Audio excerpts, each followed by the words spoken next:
Assalamualaikum warahmatullahi wabarakatuh, and welcome to our MAT112 presentation. Lecturer name Dr. Rosla binti Arshad. Now let's get into our group member. And the one who is talking right now is Muhammad Naufal bin Muhammad Adnan, and I can confirm that this is my voice. And these two are my group member. So our assessment has two case study. Case study 1, which is compound interest, and case study 2, annuity. So I will be doing compound interest, which is case study 1. So as we know, compound interest is interest that we calculated on principal amount and the accumulated interest over the previous period. So we have two formula to get the compound interest. To find compound amount, we use S equal P bracket 1 plus K divided per M at MT. So squared MT. So S means compound amount, P principal, K annual interest rate, M compound frequency, and T period of investment. While to find interest amount, I equal to S minus P. Simple, right? Now let's get into our case study 1. Okay. You have won 100,000 from a lucky draw contest, so you plan to invest the money for 3 years at either of two different banks, Maju and Jaya Bank. Below are the details of the bank. So as we can see in the table, Maju Bank interest rate offered is 4.55% compounded quarterly, which means it compounded for every 4 times per year, while Jaya Bank 4.75% compounded every 2 months, which means it compounded 6 times per year. Now let's get into the result. Calculate the total interest for each bank. So as we know, the formula that we have here is S equal P bracket 1 plus K divided M squared MT. For that, we need to list down which one is P, K, T, M, and P. We'll get onto the solution. Now, as we can see here in the solution that we have, the answer for the Maju Bank is 140,537.20 cents, which is the compound amount. Now, we need to find the interest because the question wants us to find the total interest for each bank, right? So we use I equal S minus P, and then we'll get the answer for the interest for Maju Bank, which is 40,537.20 cents.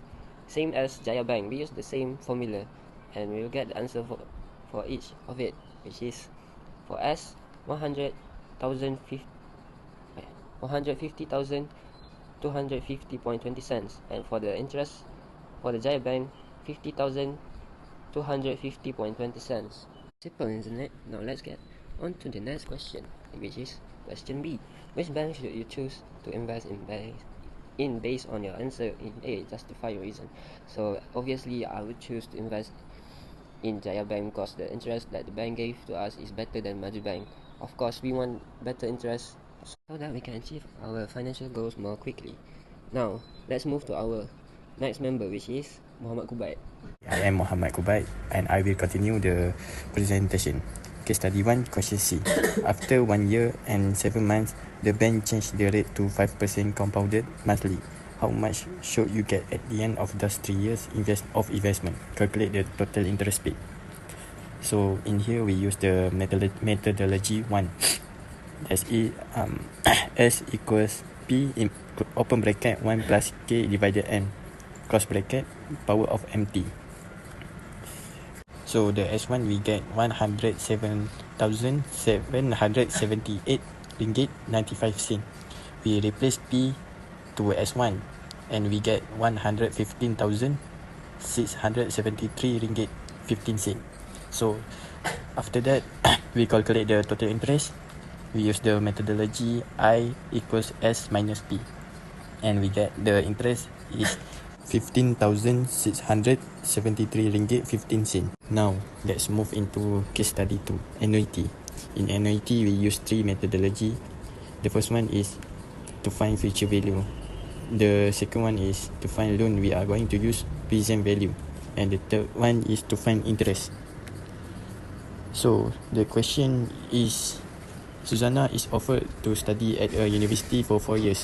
Luckily, her parents had taken an educational insurance for her when she was born. The mature insurance value is now 26,442 ringgit. Therefore, she has two choices. The first choice is to use the 26,442 ringgit education insurance money and invest the whole amount in an account that pays 4.25% compounded monthly. This way, she will get a sum of money every month until she finishes her 4 years study. Another option given by her parent is to let her parent keep the money and give her 560 ringgit every month during her studies. Question A. Which option should Susanna choose? Justify your answer with relevant calculation. So in this calculation, we use methodology 1 and we get the R1 is 600 ringgit. Now let's move on to our last member, Fiz. Assalamualaikum and hi everyone. So my name is Fiswazri bin Sarifuddin. I will continue the presentation that from my previous members. So the first question is, which option should Susanna choose? Justify your answer with relevant calculations.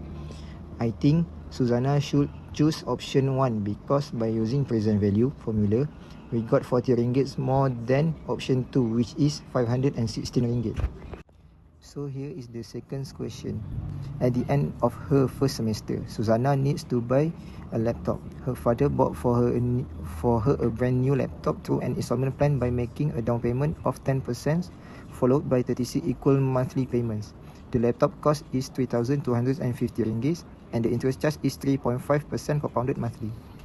Calculate the monthly payment and the interest charge. So we got the information from the question is the cash price is 3,250 ringgit for the laptop and the down payment is 10% from the cash price. M is 12, K is 3.5% and the T is 36 divided by 12. So by using the present value formula and we know at the question the father just made a down payment, so we must find the A total. So we use A equals to cash price minus down payment. So the equation is A equals to 2,925 ringgit. And then we put the A on the present value formula. 2,925 ringgit equals to R 1 minus 1 plus 0.035 divided by 12 power of negative 12 multiplied by 36 divided by 12. And we divide it again with 0.035 divided by 12. So we get the R is 85 ringgit and 71 cents. So for the interest is we use I equals to N multiplied by R minus A. So we got the final answer is 160 ringgit 56 cents. So the third question is, if her father wants to settle off the loan immediately after paying the 30th monthly payment, how much additional payment does he have to make? So on this question we use present value formula.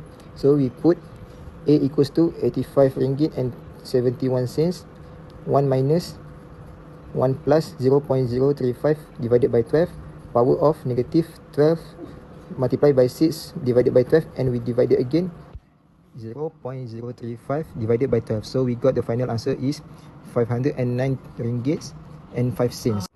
Okay, so the next question is how much interest is actually paid in total. So we use the equation I equals to 509.5 cents plus 85 ringgit and 71 cents multiplied by 30 and we minus 2,925. So we got the interest is 155 ringgit and 25 cents. Okay, so the last question for case study 2 is, if her father missed the first 4 monthly payment, how much should he pay on the 5th payment to settle all outstanding areas? So on this question we use a future value formula. So we put the S equal to 85 ringgit and 71 cents 1 plus 0.035 divided by 12 and the power 12 multiplied by 4 divided by 12 minus 1 and we divided again 0.035 divided by 12. So we got the answer is S equals to 344 ringgit and 34 cents. Okay, so that's all from us. Thank you for hearing our presentation. Bye.